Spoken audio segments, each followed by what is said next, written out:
Bismillahirrahmanirrahim. We are studying chapter 3 of automotive technology course, that is drive axle shaft, joints and differential. We have covered the first part and today we will cover the second part. But first I will give you a quick recap. This is our main slide of the power flow or powertrain of a conventional rear wheel driven vehicle. We have studied engine power developed in our IC engine course. Then the power is transmitted to the flywheel and clutch, then to the gearbox, which is also known as transmission, then to the propeller shaft, and then to the differential box and distributed to the right and left wheel. So we have studied this thing, and our today's main topic is differential. First, a quick recap, as I have already told you. Now, the drive shaft is known by different terms, by different names, by different societies and manufacturers, but we call it as a propeller shaft or a drive shaft. Basically, it's a typical hollow steel tube. It's engine from power is going to the transmission, and from there it is going to this propeller shaft, and we have a two universal joint at both ends.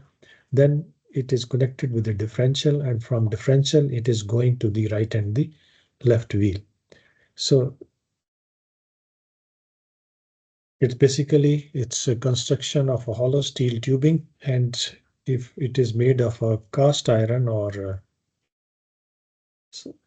its critical length is 65 inches. If we are going beyond this length, then we have to use the steady bearing or hanger bearing. Now, if we are using the material as aluminum alloy, then its length will be 90 inches without the need of a sport bearing. This is the critical length. Then we have a composite material in which we have a carbon fiber plastic drive shaft. And then to dampen the drive shaft noise, because it is rotating at a high RPM, so there will be a drive shaft noise. To reduce or dampen these, we need to use cardboards or rubber. Now, if we are using a transaxle in a front-driven vehicle, there will be no propeller shaft. The power is coming from engine to the clutch assembly to the transmission, and from transmission it is coming to the final drive unit, which is also known as differential. From this differential it is going to the inner plunger joints, and then this drive axle shaft, then the outer joints, and going to the wheel. U-joints, commonly known as the universal joints, and the construction is like this. We have a two Y-shaped yoke, then we have a trunnion and spider. Then if we are using a single U-joint, the power fluctuation will be twice in 360-degree revolution, means it's accelerating till 90 degree, then deaccelerating till 180 degree, then again accelerating at 270 degree, then deaccelerating till 360 degree. So the input shaft speed remains the constant 1000 RPM, but the output shaft speed will vary with the angle from 700 to 1300 RPM with the variation in the angle. Same goes if we are using this 10-degree angle. Now, previously we studied universal joint or U joint. Now another joint which is also known as CV joints or constant velocity joints. In U joint we can go up to 12 degrees of freedom, and if we used a double U joint or the double cardan U joint, we can go up to 18 to 20 degree of freedom of movement. But with the help of CV joints, which is constantly rotating, we can go up till 40 degree of movement. So there are four types as we have studied: Zappa joint, Bendix Weiss joint, Tracta joint, double cross and roller joint. So most commonly used is the Zappa type CV joints, and it has a following function. It can goes up to 40 degree of movement of the front wheel. It can turn, it can take up and down movement, the normal suspension travel, and transmit the torque to the wheels. So this is the construction of a typical Zappa joint Then we have a different photo of a zapper joint, Bendix Weiss joint. I have explained in the previous chapter. CV joints, tractor joints, and principle of working. Then we have a tropoid fixed joint. It is like this.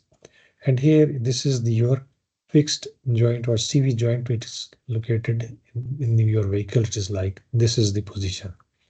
Then the inner joints, CV joints, because see, first we have studied the outer CV joints, though the inner CV joints, they performs two very important functions, allows the movement up and down of the wheel and allows the drive axle shaft to change length as required during the vehicle suspension travel movements. So this is your plunging, this is your inner CV joint, and this is your outer CV joint. So this was the previous lecture we have studied. Now the power has come to the differential from the propeller shaft with the help of the joint. These two are the video clips, good video clips. You can watch it from the YouTube. Now, first, I briefly explain the design of the differential gearbox. From here, your propeller shaft is rotating. This is your U joint. Then it is coming to this pinion gear. This pinion gear is attached to the crown wheel or a ring gear, larger gear. Okay. Then this larger gear is attached with this rotating cage.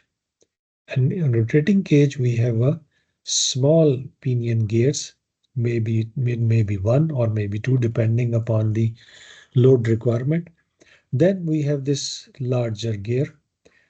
We call it a spider gear, these small one and these larger gears, which are connected to the inner half shaft of right and left, which is going to the wheel. So this is the general construction of a differential gearbox. Now let's see in theoretics what is the differential. The differential allows the engine torque to be applied to both drive axle, which rotates at varying speed during cornering and while traveling over bumps and dips in the road. Now, if your vehicle is moving straight, so the power which is coming from the propeller shaft is equally distributed to these drive axle shaft and going to the wheel equally. But if we are cornering, means we are traveling or turning our vehicle, or it is traveling over bumps or dips, then the torque or the power going to the wheel will differ. And this is happening with the help of this differential. The differential also changes the direction of the engine torque 90° from the rotation of the drive shaft lengthwise with the vehicle. Now, propeller shaft, here the power is coming from the propeller shaft from the transmission, and then it is going 90° on the right side or 90° on the left side. So it is changing the direction of engine torque 90° from the rotation of drive shaft lengthwise with the vehicle. So to summarize these 2 points, the purpose of the differential is to change the direction of engine torque to allow the drive wheels to rotate at different speed. A differential is a mechanical addition and subtraction only assembly. I will explain in the figure how it will add and how it is subtracted. By splitting the engine torque to the drive wheel when the vehicle is turning a corner, the torque forces causes the side gear and the pinion gear to subtract torque from one side and add torque to the opposite side. Now, if the differential assembly changes the direction of an engine torque and increasing the torque to a drive wheel, the power is coming in this direction and distributing in the 90° right and left. Now let's see the difference between the travel distance of the drive wheel in a controlled by a differential. If we are moving straight, then the inner wheel and the outer wheel will be moving in a same speed, same direction, no change. But if we are taking a left turn, the inner wheel will move slowly, the outer wheel move fast, and because it has to cover the large distance. So what will happen? The power is coming from the propeller shaft to this pinion and this crown wheel or the ring gear. Then these spider gears which are attached here, if we are going straight, the power is coming down like this. But if we are turning, let's suppose we are turning on this side, on the right side, and so it will move with this side will move less and this side will move more. How? Let's see. This crown wheel is moving and these are spider pinions. Here these are attached with your cage and they have two motions. One along this ring gear and along their own axis. So they are moving along this ring gear and rotating along their own axis. So they have a rotational speed and a spinning speed. So when this we have to move on this side, here it will be subtracting and here it will be adding. If you see the video clip, you will get to know the correct idea. When the vehicle turns a corner, the inner wheel slows and the outer wheels increases in speed. To compensate, this difference in rotational speed causes the pinion gear to walk around the slower side gear. The pinion gear means the spider gears. So if we have this type of arrangement in which we have a high-point gear set, uses a drive pinion that meshes with the ring gear below the center line of the ring gear. Here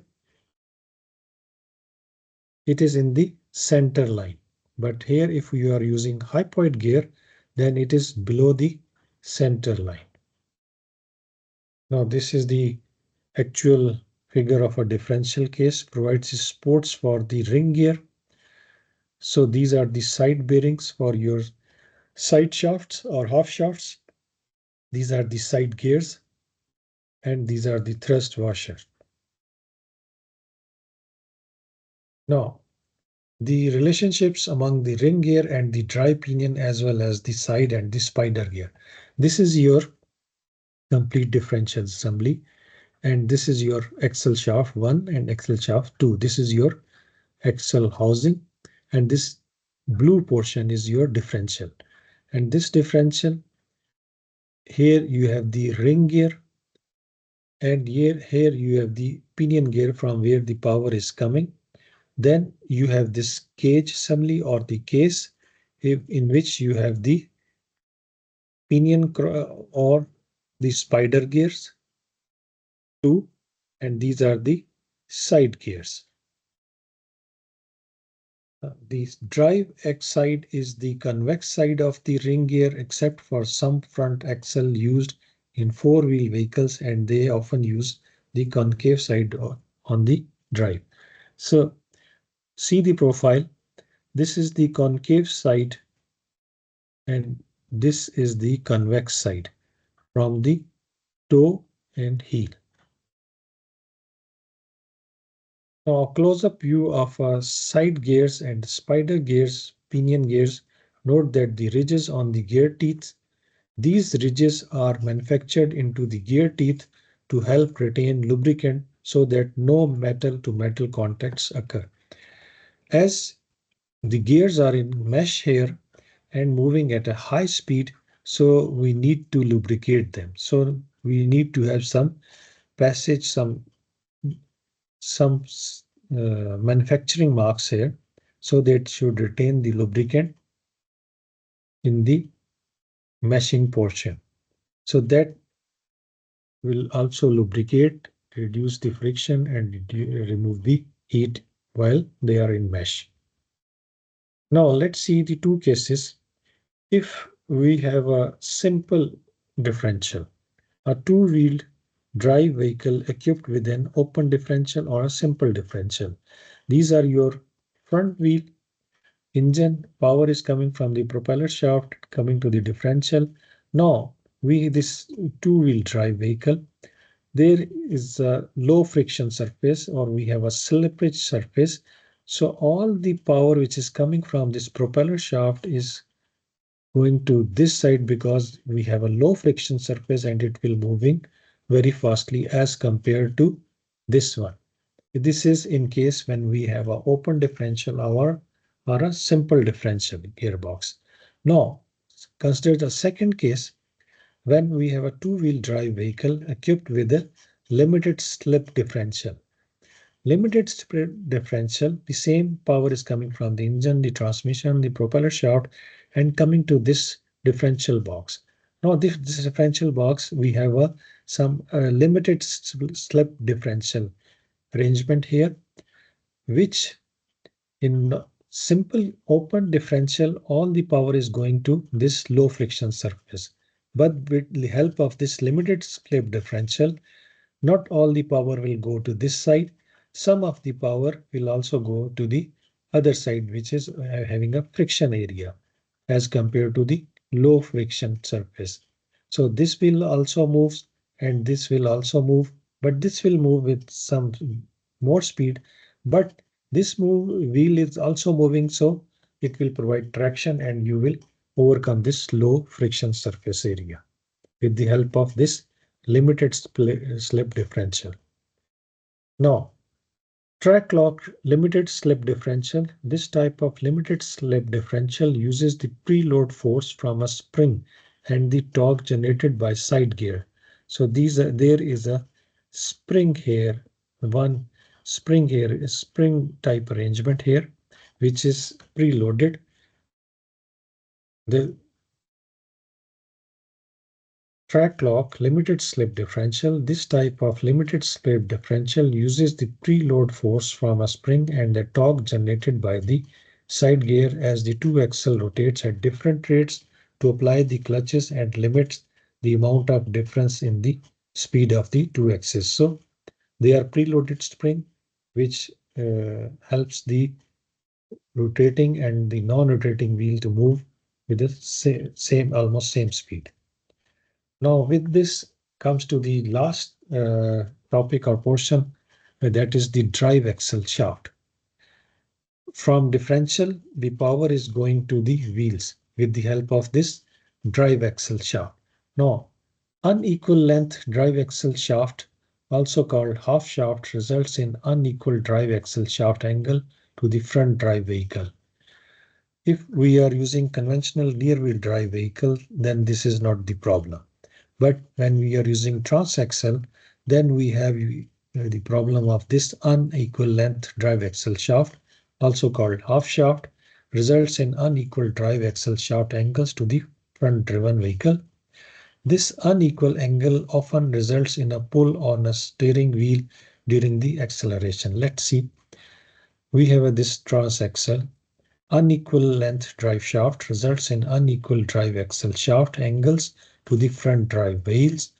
This unequal angle side to side often results in a steering of the vehicle during acceleration called torque steer.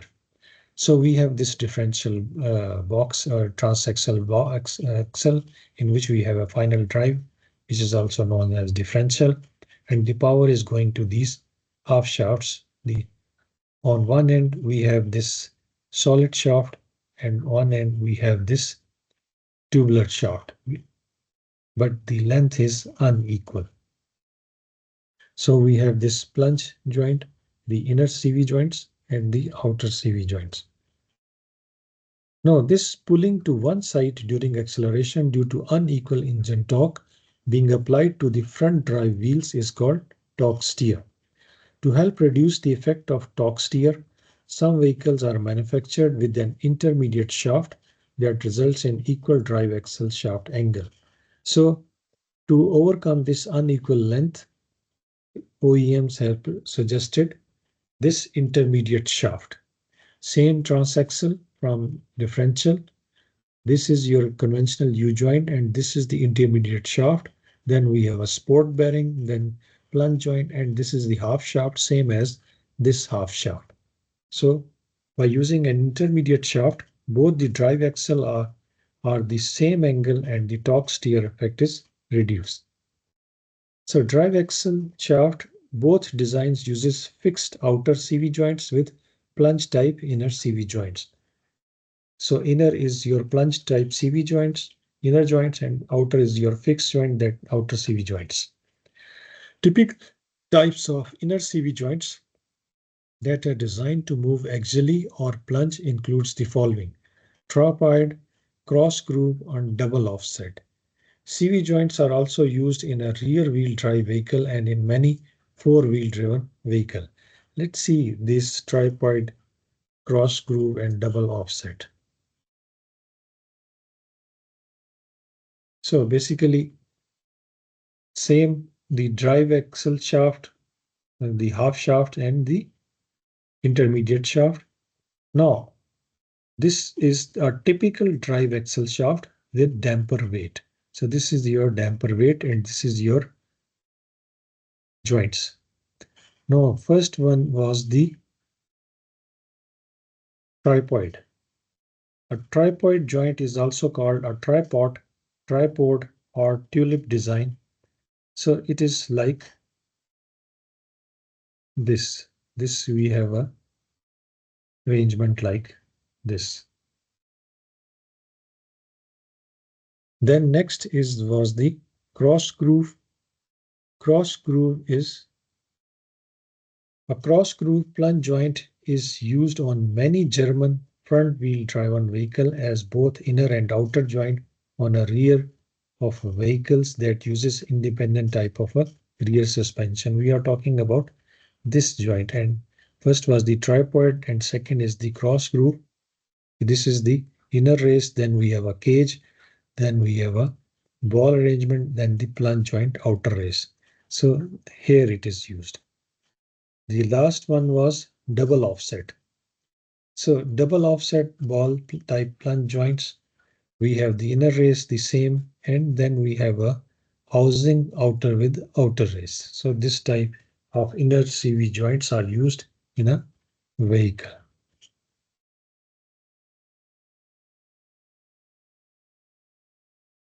Now, CV joints are also used in a rear wheel drive vehicle and in many four-wheel drive vehicle with independent suspension also. So this comes to the end of this chapter. So I hope you like this thing. Do subscribe my videos. Thank you very much.